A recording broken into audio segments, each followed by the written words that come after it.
Sweet Pickle Potty, July 8th, 2023, Euclid, Ohio, USA.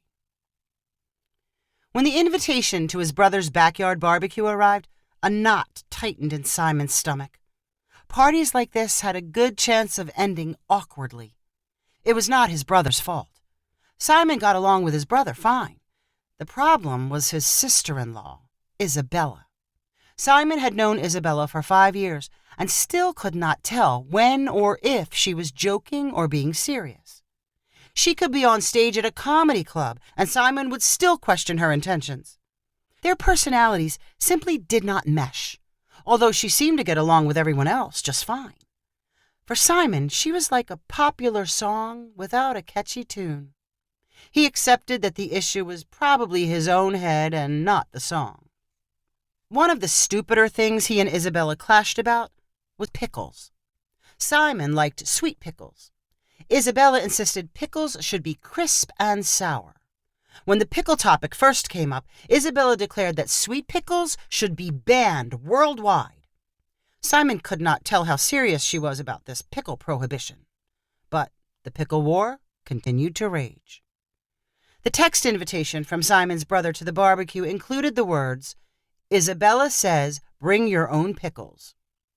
Simon was again left wondering if Isabella meant the suggestion as a little joke or if an entire section of the kitchen would be isolated for his rogue sweet pickles. Either way, he figured he was obligated to stop at his usual supermarket and pick out a jar of pinky-sized sweet pickles. Simon arrived at his brother's suburban house to find an expected summer barbecue scene. Most guests stayed inside to avoid the heat, only occasionally venturing out onto the backyard deck as if they were visiting a steam room at a sauna. Simon's brother shuffled in and out, delivering cooked hamburger patties from his gas-fired grill. Isabella stood in front of a table loaded with hamburger buns, potato chips, and condiments. She wore a sleeveless dress. The printed fabric showed sunflowers on an aqua background. Simon did not think the colors flattered her skin tones. "I brought the pickles," he said eagerly, holding up the jar. Isabella barely reacted, merely saying, "You can put them on the table with everything else." "They're the sweet ones." "Okay. Like you wanted me to bring?" "Uh-huh." Simon placed his jar on an empty spot on the table and retreated into the nearby family room. He found a place on a couch next to his father and nodded toward Isabella's family members and recognizable friends. The room's center of attention was Simon's little niece, Mara. As the first child of Isabella and his brother, Mara was used to infinite amounts of praise and adoration. Her big brown eyes and curly hair made her undeniably cute. The adults in the room acted like they were meeting a celebrity anytime Mara allowed them to pick her up or hand her a potato chip. Simon stopped chatting with his dad long enough to fill a paper plate with food and return to the couch. Like everyone else, he held out offerings of potato salad and watermelon, hoping Mara might show him some favor by taking them from his hand. Simon's dad tried to lure her over with kissing noises, as if she were a dog. The eating and entertainment chugged along until Isabella intruded. She walked into the room holding a green plastic training potty and placed it on the floor. "As you've heard, Mara has become a big girl and is learning to use the potty. We bought this special one for her, but she's a little scared of it. Maybe you can tell her why it's not scary and how fun it is to use the potty." Every eye in the room locked on the green potty like it was made from pure gold by leprechauns. "What a beautiful potty!" Isabella's mom cried. "Oh, Mara, you're such a lucky girl to use it." Simon's dad added to the gushing praise of the potty by saying, "I wish I had a fun potty like that one. A beautiful potty for a beautiful girl."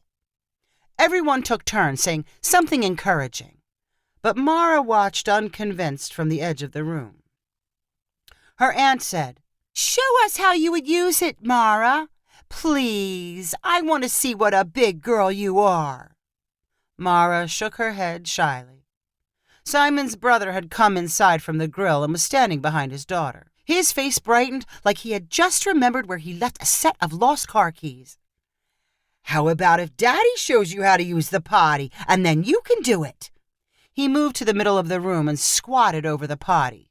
He grunted, smiled, and stood up. "Yay for Daddy!" Isabella shouted. She clapped, and everyone joined in. "You want to try sitting on it, Mara?" Mara looked slightly curious, but was still unwilling to get near the potty. "I want to try," Simon's dad called. He rose from the couch and pretended to use the potty. He grinned and said, "Oh, that was fun." Mara inched closer to the potty, and the adults in the room were convinced that pretend demonstrations were effective. One by one, they took a turn acting like potty sitting was the highlight of their day. Each performance earned applause, and Mara's face turned from skeptic to believer. Simon knew his turn was coming, and he was ready to throw his most enthusiastic self into the performance. And then a funny idea popped into his head. He chuckled to himself until his dad asked, "What are you laughing about?" "Nothing." "Come on, tell me." "I was thinking of something I could do, but I probably shouldn't." "Why not? It can't be any sillier than what we're already doing." Simon stood up and slipped over to the food table. He picked out a perfect dark green pickle from his jar and held it in his closed hand. Then he shuffled to the open potty in the middle of the room and squatted over it. He strained, smiled, and dropped the pickle into the plastic bowl beneath the potty seat. "Oh, look, Mara! Look what's in the potty!" Simon cried. He chuckled and was sure the other adults in the room would laugh right along with him. Mara was close enough to the plastic potty that she had a clear view into the bowl. When she saw the pickle, her eyes panicked. She screamed and raced toward her mother. The others in the room, including Isabella, saw the pickle and let out a collective gasp. Isabella shouted, "What are you thinking? Now she's never going to use the potty." Mara ran from the room, still whining. Simon put his head down as a room full of condemning glares chilled the mood. His father, who had egged him on, piled on by saying, "You shouldn't tease her like that." Simon mumbled something about wanting to make everyone laugh. Isabella snatched the green potty from the middle of the room, spilling out the pickle in the process. "Thanks a lot," she snapped at Simon as she stormed after her daughter. During the awkward silence that followed, a few people stood up and pretended to be interested in the food table. Simon kept his head down as a few grumbled conversations began.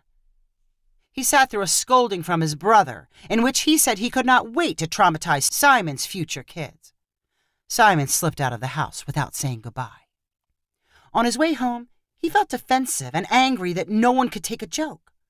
Over the next 2 days, his anger turned to guilt, and he worried that he had truly damaged Mara.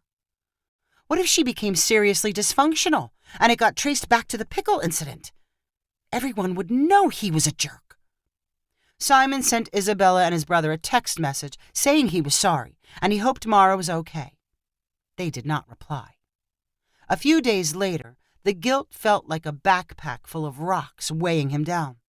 He drove to a store and bought a pink potty chair. He took it to his brother's house, but no one answered the door. He left the chair on the front porch and sent another text saying he hoped Mara might like the new chair better than the old one. No reply from Mara's parents. Simon worried about being disowned by his entire family.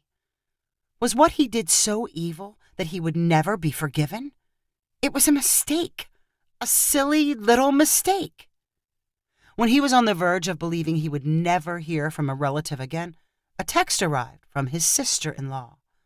All it said was, "Where do you buy pickles?" Simon read the text a dozen times, looking for a hidden meaning. Was this her way of reminding him of his mistake? Was she offering to buy him pickles as repayment for the new chair?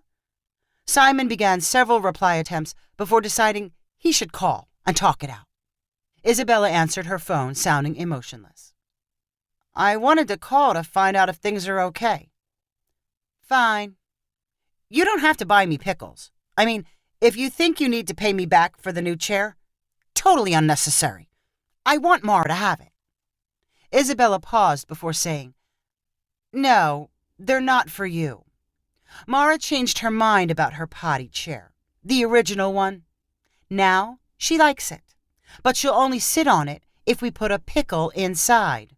And it has to be one of Uncle Simon's pickles. Your jar is empty, so I need some more. It was Simon's turn for a long pause. He wanted to giggle, but was not sure he should. Then he heard the unmistakable sound of Isabella's laughter before she said, "I guess sweet pickles are good for something after all." She calls them Uncle Simon's pickles, huh? I'll proudly take the credit for them. So, where do I get them? How about I bring some over right now? I'm sure Mara would like that. You can demo your pink potty for us. Just to be clear, now we both think the pickle thing is funny, right? Yes, Simon, now we both think it's funny.